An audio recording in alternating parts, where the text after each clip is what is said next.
We'll start with candidate Greg Charlo. You have 2 minutes to make your opening statement. You can stay seated. It would be good, I think, if you did, and that should be working. And we'll try to record you on this as well. So, are we hearing? Yeah. Okay. Thank you. My name is Gregory Charlo. To give you a little background, I am a lifelong Rhode Island resident. I graduated from South Capital in 1975. I went to URI, lived in Narragansett, graduated in 1979, where I majored in political science and American history. I then went to law school in Boston, went to school of law, and after completing law school, I was sworn in to the bar in Rhode Island in 1983. I was elected in 1984 to the Senate, District 28, which was constant. I served the Senate for 8 years representing Johnston. During that time, I served on the Committee on Judiciary, Committee on Health, Education, and Welfare, Committee on Special Legislation, the Governor's Commission on the Handicap, the Lottery Commission as Vice Chairman, and on the Narragansett Bay Commission. In that capacity, I was responsible for sponsoring or co-sponsoring numerous pieces of legislation which affect us today.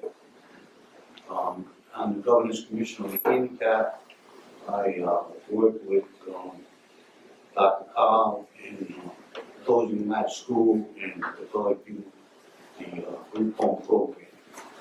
On the Narragansett Bay Commission, when I was a member, we worked to expand the sewer line system in the Johnston, North Province area, developed more efficient wastewater facilities, which resulted in a cleaner bay today. I also, on the time is up. So, after you give me the rest, I can get my solution later. But we're off to a good start. Thanks, Greg. Bridget. Great. Thank you, Chuck. And thank you to Elizabeth McNamara from East Greenwich News and to the East Greenwich Chamber of Commerce for sponsoring tonight's event. It's so great to be here in front of this amazing crowd tonight. I'd also like to thank my husband, Will, who's here tonight. He's been my #1 supporter since I started this campaign. And our 2 boys, Oscar and Elliot, couldn't be with us tonight. They're 3 and 5, so anyone who has small kids know how that might have gone. So I'd like to give a quick shout out to my mom and dad, who live in Narragansett, and they're watching them tonight. And finally, I'd like to thank New England Tech, not just for hosting us here tonight, but for being such an important part of our community and our state.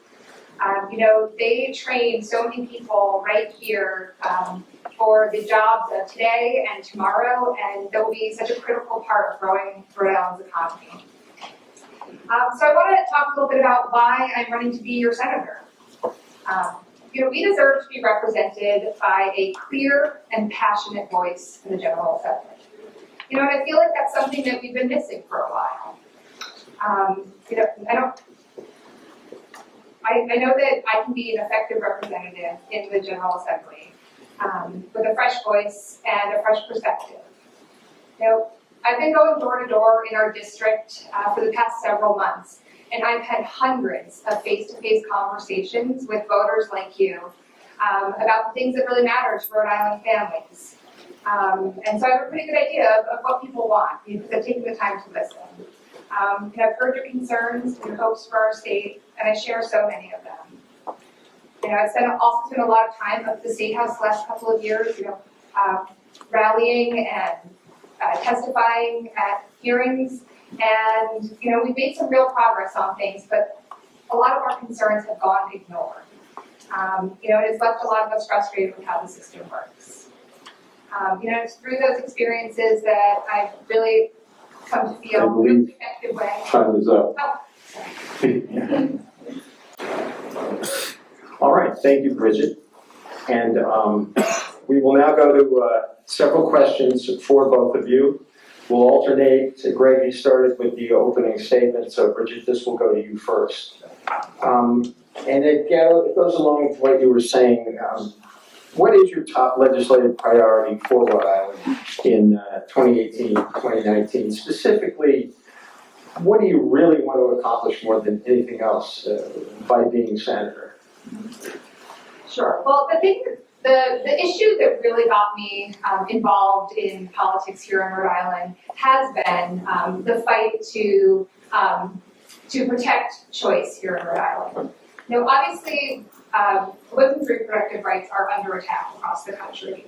And, President Trump is making good on his campaign promise to appoint Supreme Court justices that will overturn Roe v. Wade.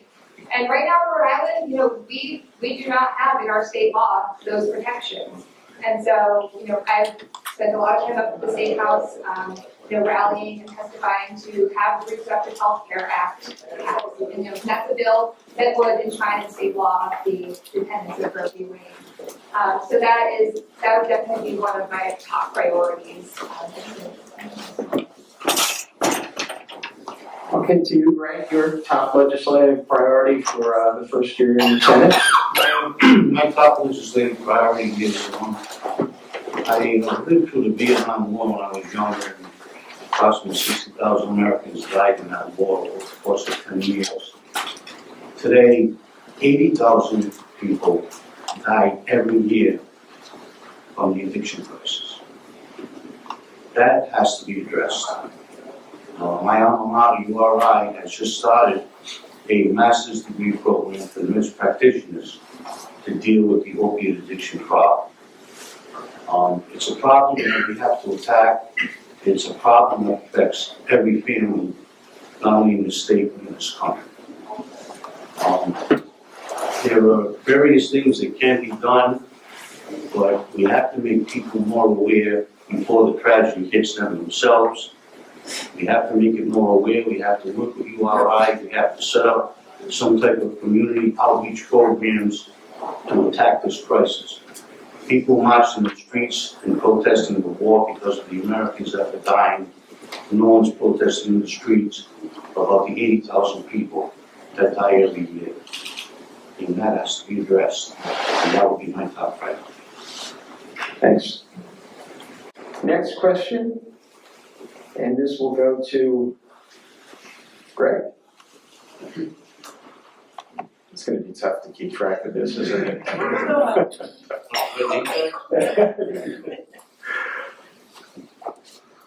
This goes to Rhode Island's gun laws. We've seen legislation get through the General Assembly addressing gun control. We've seen other legislation stall in committee or not get through.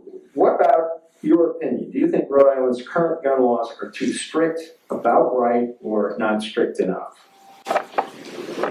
Well, on that issue, when it comes to the ban on assault weapons, I happen to side with Bernie Sanders on that. I believe that the assault weapon ban has to be federal legislation. I will vote for an assault weapon ban, but it's a drop in the bucket unless we can get Congress to act. It was in effect for 10 years, and then Congress let it expire. I also believe that we can enact sensible gun legislation. When I was in the Senate, I was a sponsor of a bill for a consecutive 5-year sentence for anyone in possession of a firearm during the course of a crime of violence. That is still the law today. As far as other aspects of gun control, we just had that recent experience with the bump stocks. After the Las Vegas massacre, I asked various people that knew that as sportsmen, they didn't even know what bump stock was.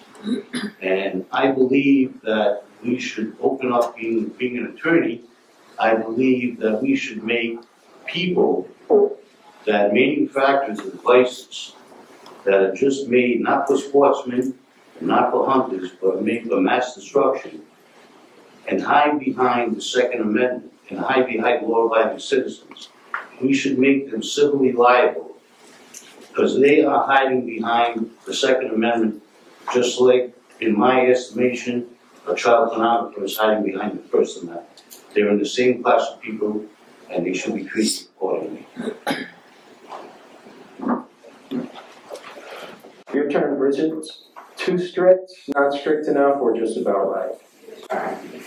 So I think we've made a lot of progress here in Rhode Island on common sense gun safety. That is very important. In a couple of weeks, my 5-year-old is going to get on a school bus for the first time to go to kindergarten. And every day I'm going to have that sinking feeling that I think a lot of parents are feeling right now. Wondering, is my child going to be safe while they're at school? And no parent should have to feel that. I talked to a mom in North Kingstown the other day who has 2 high school age students who are afraid to go to school every day. Because, Rhode Island hasn't had a school shooting yet, and so we're due. How horrifying is that? That's the way our parents and our children are feeling today. So I think we have to do more to make our students feel safe and actually be safe. Right now it's legal for somebody to enter our public schools with a concealed weapon. If they have a concealed carry permit. I don't think that's right, and I think we can change that. The presence of weapons anywhere, makes it more likely that somebody's going to get hurt. That's why I would like to see the Safe Schools Act passed, which would prevent people from carrying guns into schools. I'm also very proud to be endorsed by the Rhode Island Coalition Against Gun Violence, and as well, I am a Moms Demand Action gun sense candidate. We have a chance to pass some common sense gun safety legislation in Rhode Island, and I intend to help make it happen. Right now we have a lot of leaders in our legislature that take money from the NRA. I think that we need to get the NRA out of our hands ultimately. Thank you. Next question, and this will start with Bridget. There's a state mandated goal of having 10% affordable housing in each community. I think only 5 communities have achieved that percentage. The last figure I saw was East Greenwich was 4.6%. The question is, how do you propose tackling the issue of affordable housing? So I think that it is difficult for a lot of towns to hit that goal of 10%. Especially in East Greenwich, we've got a lot of waterfront. There's not a whole lot of land to be building on. But that doesn't mean that we should do nothing. Rhode Island has, we've set up a housing trust fund, but we've never funded it. And that's something that we could use as a permanent, long-term funding stream to build affordable housing in Rhode Island. Dozens of other states do it, but we don't do it here. We have, Rhode Island has long neglected its affordable housing. So obviously there's not enough housing stock to go around. We've got young families who are trying to enter the housing market. And we've got seniors who are starting to be priced out from living in Rhode Island, and that definitely needs to be addressed. Greg, affordable housing. As far as affordable housing is concerned, one of the main things we have to do to make affordable housing more attainable is to improve the economy in Rhode Island. And you improve the economy in Rhode Island by attracting more business and by having good schools and keeping the tax rate low. I don't believe in having an excise tax on fuel. It's going to help middle class families or low income families. I think it's going to hurt them. So I think what we have to look at is we have to look at ways to stabilize the tax rate so that we can attract more businesses, have more employment, and that will lead to more affordable housing for all. As far as the seniors are concerned, I think we should implement some type of, instead of city and town, it's fighting for a city and town, we should implement some type of statewide homestead exemption, some type of tax freeze, so that people are not literally, when they reach retirement age, in a situation where they can't afford to pay the taxes on their home. Once their mortgage is paid for, they still can't afford to live there because the tax is getting so high. And I think that has to be done on a statewide basis as opposed to by each individual city. Thank you. That concludes the questions for both of you. Now we have two questions, one for Bridget and one for Greg. We'll start with Bridget, and that is, the leadership at the State House has shown some reluctance to support candidates from the progressive wing of the Democratic Party. As one of those candidates, if elected senator, how are you going to work with those leaders? So through my advocacy up at the State House and through my role as the vice chair of the Rhode Island Democratic Party Women's Caucus, I've had a chance to really get to know a lot of legislators up at the State House. And I think that we have a lot of really great people running this cycle. We have a lot of incumbents that are being challenged for the first time. And I think that it is causing a lot of really great conversations amongst legislators and candidates. And when I'm elected, I expect to work with the legislators that I've gotten to know, as well as leadership. Part of being a legislator is being able to compromise and work with others. And I don't think that I'll help doing that. Thank you. Greg, this is for you.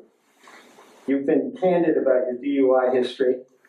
For anyone concerned about that, why should they take a chance on you? Well, they should take it. I won't say it's taking a chance on me. I would say that the DUI history involved 2 DUIs, which I admit to. I'm not proud of it, but it did happen. I make no excuses. But since that time, I've turned my life. And I think that you have to look at each individual, what they have done. We've all had bad experiences in our life, and the issue is, did you learn from them? I did. And what kind of message do we want to send to people who have made mistakes? Do we want to send them the message that once you make a mistake, there's no coming back? Or do we want to say to people, if you made a mistake, and you turn your life around, and you want to make good, and you still have a chance? My legislative history had nothing to do with any type of improprieties. I'm very proud of my legislative history. If you want a legislator, look to the history that I had as a legislator. As far as my DUIs were concerned, it was some time ago. Since that time, I've learned to receive help from others, and I've myself helped others. And I intend to continue doing that. So, again, I make no excuses, but I would just say that everyone has made mistakes. I have, but I've learned from them, and I will continue to learn from them and continue to help others. Thank you. That concludes our questions for each individual. Now we will be asking alternately a question of each of you.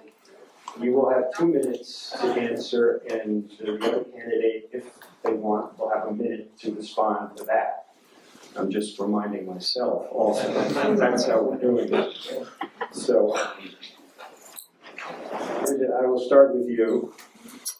How would you address the issue of pay equity, that men make more than women for comparable work? Sure. So, it is 2018.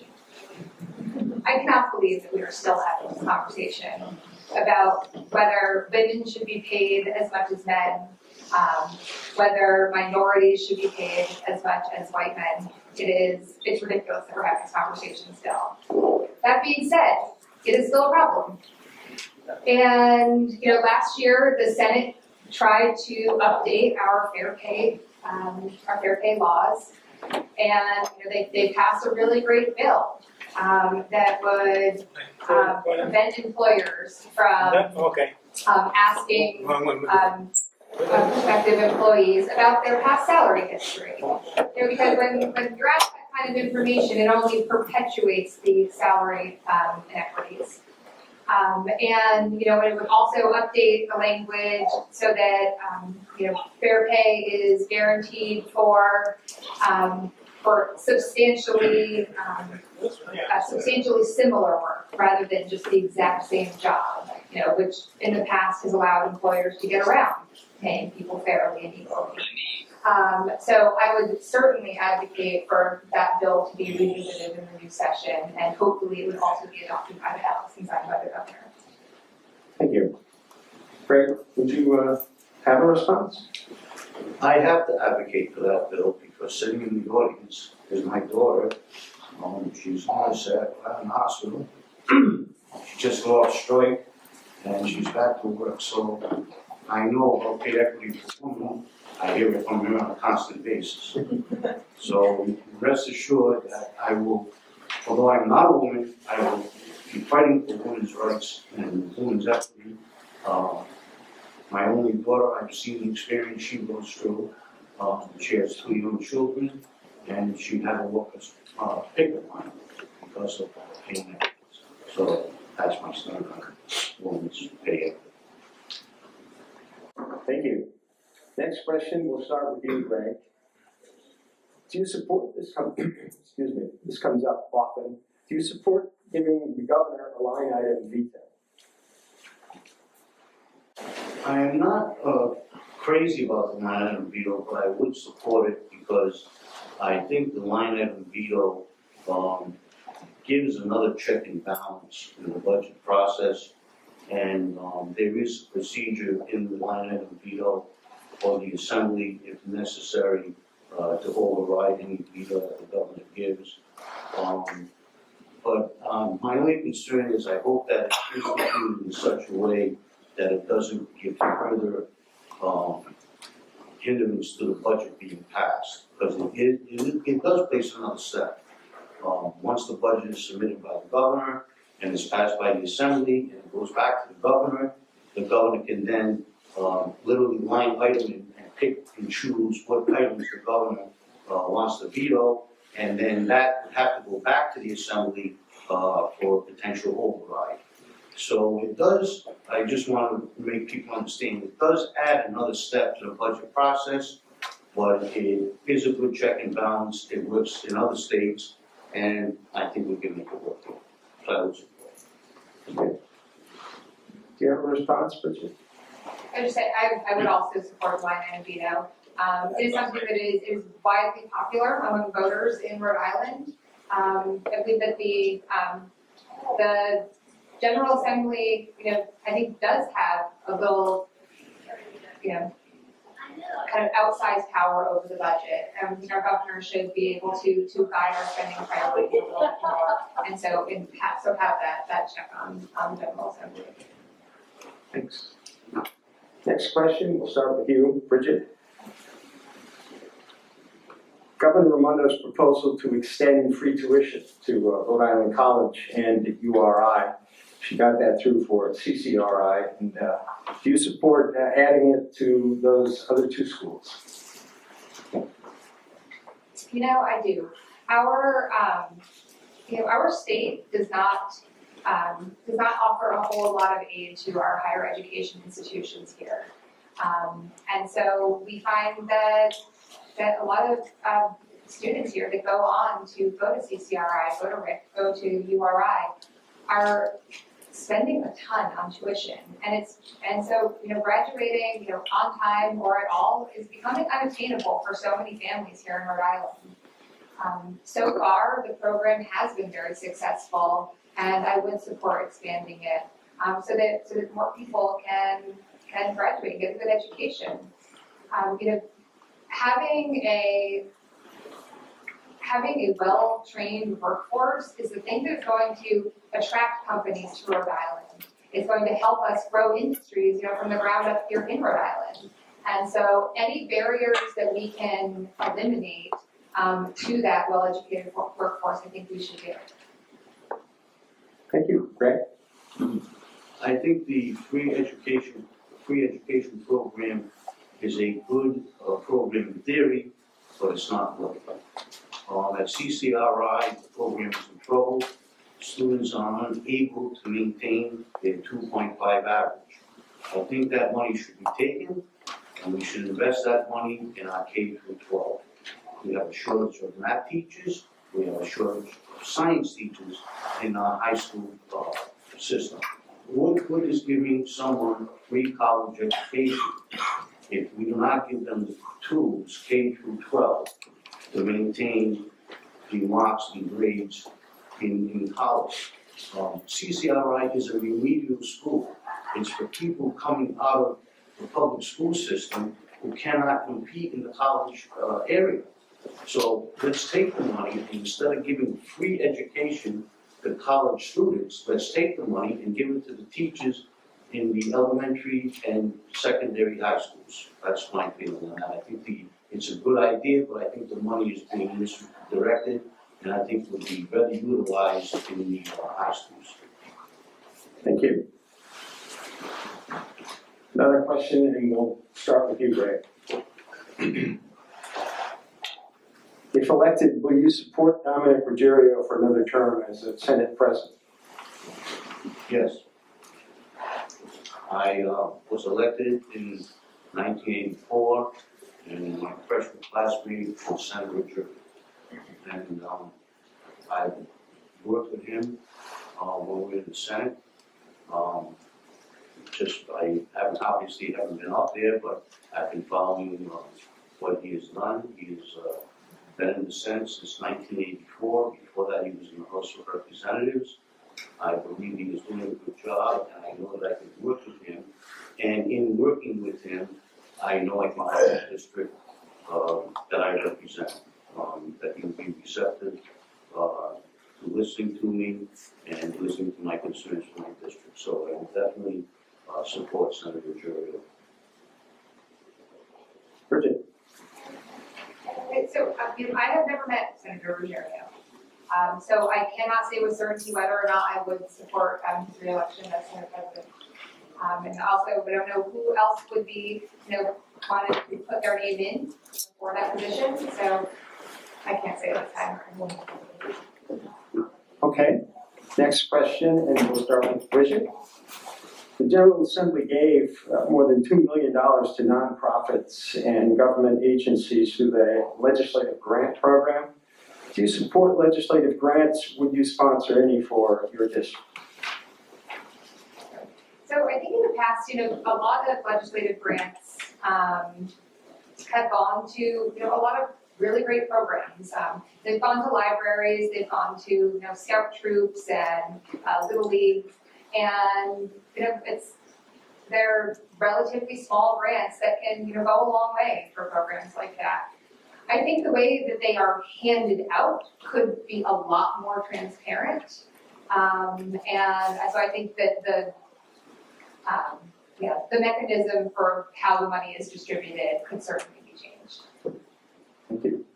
Greg? It's interesting that that question comes up because in the last legislative session, you know how much money legislative grants came to District 35? Zero. Legislators from District 35 got $0 from the legislative program. And I said I would support Senator Ruggiero. When I get up there, I'll be knocking on his door to make sure this district gets their fair share of legislative grants. Thank you. I believe we start with you now for this next question. A lot of noise has been made about the tolling of large commercial trucks on 95. currently a lawsuit against it. Do you support or oppose keeping new tolls on large commercial trucks and expanding it to the size that they originally started with? Well, it is in litigation, and usually lawyers don't like to comment on things that are in litigation. I will say, however, that if the truck toll statute is going to be upheld, I would like to see, at the very least, a toll booth put in this area locally, because I know that a lot of the semi-trucks coming from 402 cross through North Kingston and East Greenwich, and I'm not advocating an increase in the amount of tolls, but I think a percentage of that increase, a percentage of the tolls should come to the local communities of North Kingston and East Greenwich. As we all know, right over here it happens. These semi-trucks, when they come from Quonset, they have to get off the highway and come through East Greenwich in order to get back on 95 South. When that incident happened in Pawtucket, when they closed the bridge and the trucks were going to Pawtucket, the state reimbursed Pawtucket because of the fact that they were the host community for that truck traffic. We're the host community for Quonset. So I would, again, be knocking on doors up there to make sure that this community does some type of reimbursement from the tolls, from the tolling revenue, if in fact the tolls are constitutional. Bridget, your turn. So one of the things that I hear about most when I'm going door to door is about how bad our roads are. And there's no question that we need to repair a lot of our roads, our highways, our bridges, and we have to pay for it. So one option would be to have everybody pay a fair share. But the option that we went with was to have some of these really big trucks who really do the most damage to our roads, pay a little bit so that we can fix our roads and our bridges. In a lot of cases, there are out-of-state companies shipping through our state, and they don't contribute at all to our tax base. They don't engage in commerce here, and so I think that we should be having them contribute to repairing the roads and paying for the damage. All right. So we have one more question, and we'll start with Bridget. This is kind of a technical legislative question, I guess, but many pieces of proposed legislation never get out of committee. What would be most important to you when deciding whether to vote legislation out of committee? I think one problem that we really had with the General Assembly, and I think that a lot of people are frustrated with, is that so many really great pieces of legislation never make it out of committee. They are held for further study, which means they're basically killed. We have so many bills that never are publicly debated, on the House of the floor, the House floor, the Senate floor, and never come to a vote. And I don't think that's good for our democracy. So, bills that are heard before a committee that I would sit on, to vote them out of committee, I would see, is this going to be beneficial to our state? And is there the support for it? And there are a lot of bills that have come up where there is overwhelming support and a ton of people come out to testify in favor of them, and yet they don't even make it for votes. Greg? Well, I would say that the committee process is an informed process, in that the function of committees is to screen legislation before it hits the Senate or House floor. It is impossible, it sounds good in theory, but it is impossible to have every piece of legislation introduced, debated by the full Senate or the full House. It just can't be done. It can't be done in Congress, it's not done in any other state, and it can't be done in this state. That is the purpose of the committee process. Now, that being said, there are times when the committee process is abused by the leadership. I agree with that. But you have to look at the whole process, and the whole process in the end works. I remember when I first went up to the Senate, a veteran legislator said to me, legislation is kind of like making sausage. You don't want to see it being made, but it tastes good once you get the end product. That's basically what happens with legislation. There are a lot of compromises, there are a lot of amendments until it finally hits the floor for a vote. So I would say that you have to have a committee process. You have it in Congress, you have it in every assembly in the United States. You cannot do Time's up. process. Thank you. That's it for the questions. I would like to thank everyone who submitted these. We had some great questions. They all came from interested voters, and I want to thank them for that participation in the democratic process. Closing statements now. You each have 2 minutes to make your case, and we will start with Bridget. Great, thank you. This has been really great. Thank you to everyone who came out here tonight and submitted questions and is staying engaged and getting informed. I'm so happy to have had this chance to speak with you all tonight.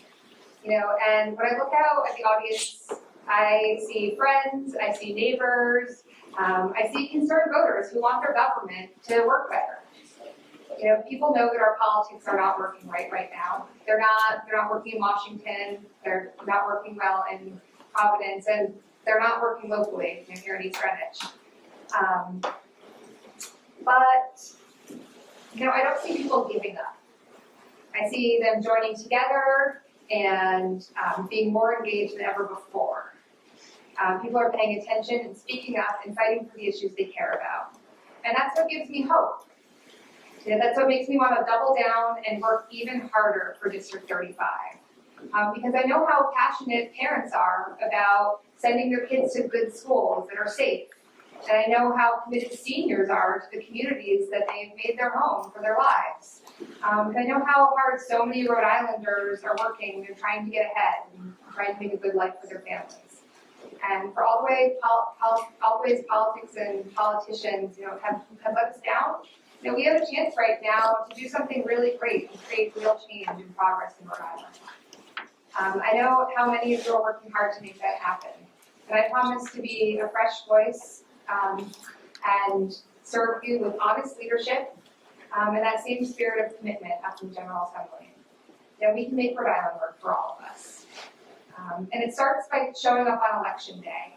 So I would urge you all to make sure that you get out and vote in the primary on Wednesday, September 12th, and then again on Tuesday, November 6th. And so I humbly ask for your vote at both those times. And so thank you all for coming, and thank you, Chuck. Thank you, Bridget. We have to remember why we're here tonight. This is not the election. This is the Democratic primary. And the purpose of the Democratic primary is to nominate the person who is most qualified and viable to win in November. And you have a clear choice. You have someone with experience versus someone with no experience. You have someone who has lived in the state all their life and has been educated here, someone who you know personal history all about. And you have someone that is a question mark.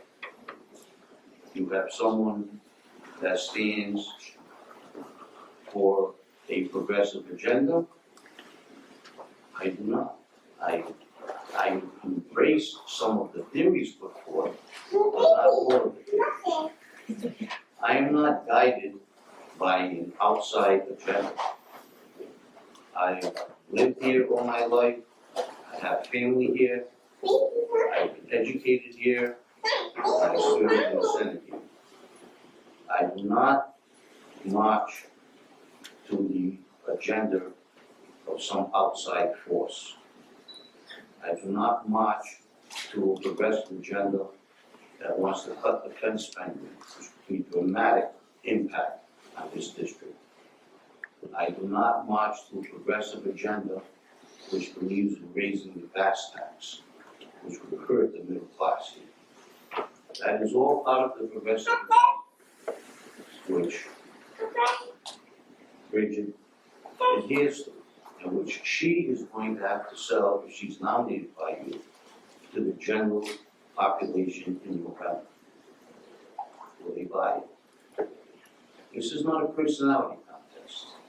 This is not who you like better. This is to choose who you think can go head to head and beat the Republican in November and return the District 35 seat to the Democratic Party. And for that, I ask and thank you for your support. Thank you, Greg. Thank you, Bridget. Thanks for participating. And thanks everyone for coming out again. I want to thank East Greenwich News, East Greenwich Chamber of Commerce, and of course New England Institute of Technology for the space and for the opportunity. And thanks to you all.